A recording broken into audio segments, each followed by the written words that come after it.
We are about to leave for the Nevada National Security Site. Today, we're going to take the Nova Core critical. I'm sorry, I can't go on camera right now because we're not allowed to have any video footage or photos.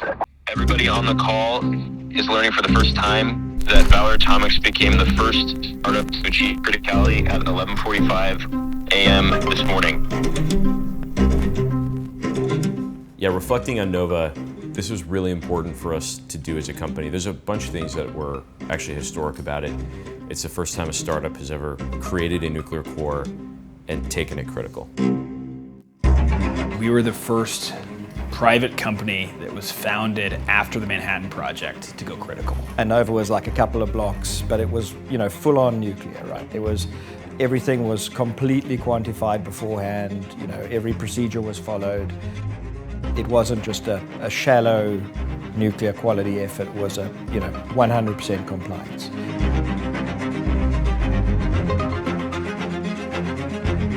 The executive orders were signed by the president in May, and Valar saw that as a moment to run and sprint as quickly and safely as possible.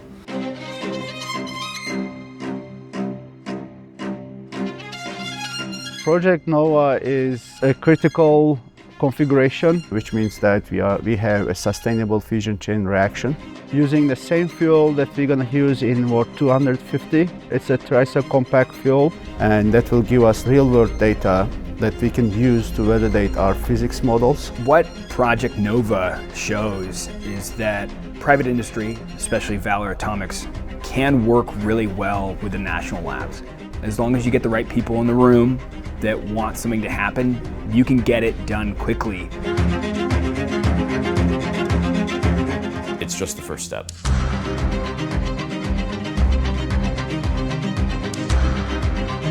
We're not in the business of experiments. The labs do an amazing job at that. Yep. Our job is to produce power. Probably what people don't know or acknowledge is that like 80% of the work for War 250 is not the reactor. Okay, it's everything around the reactor.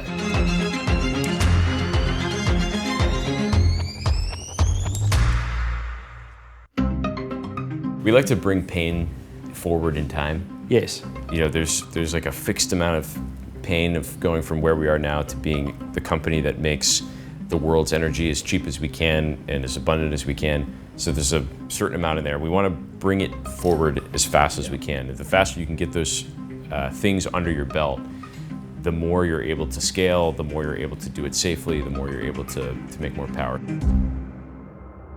We learned a couple different things from doing Nova. I think one of the biggest things is we learned how to do the entire process from end to end. To go from software and simulation to actually machining graphite, making control rod segments, putting these things all together, doing a procurement process under a quality control program, and then eventually a sustained fission reaction. That was like Valar needs to learn how to build a core and take it critical.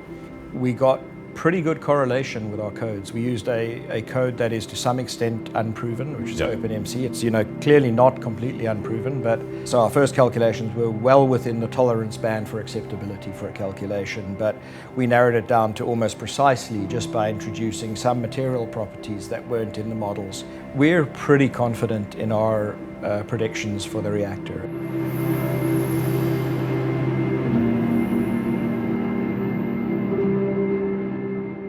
We're very proud, but we're not satisfied. I think that's the important part, is that we're not satisfied until we are pumping out gigawatts of power. It's just another step. It's just another step, and we are just too hungry. We had to go and create our own facility from a patch of dirt. And that's hard. We've had to build our own site from the ground up, from bare dirt. Now our reactor's there, about to get very hot, and we've also had to work with the community. The entire time from the beginning, from the day the executive order signed, we announced we're going to Utah, we have now become ingrained inside that community. And we've built incredible partnerships where our local vendors, people are saying, hey, come hire my brother and my dad and all these things that is really special and you cannot replicate. Yeah, what blows me away is like we interview people and they're saying, so why do you want to work at Valar? He says, I was born in Orangeville. I want to move back home. Right. That blows me away. Now, cold criticality, even though that's super exciting for us, and we're really glad that we were able to do that as quickly as we were able to, and work with NSERC and learn everything that we learned from that, it's just the first step. If you want to be a commercial nuclear company, it's about making power.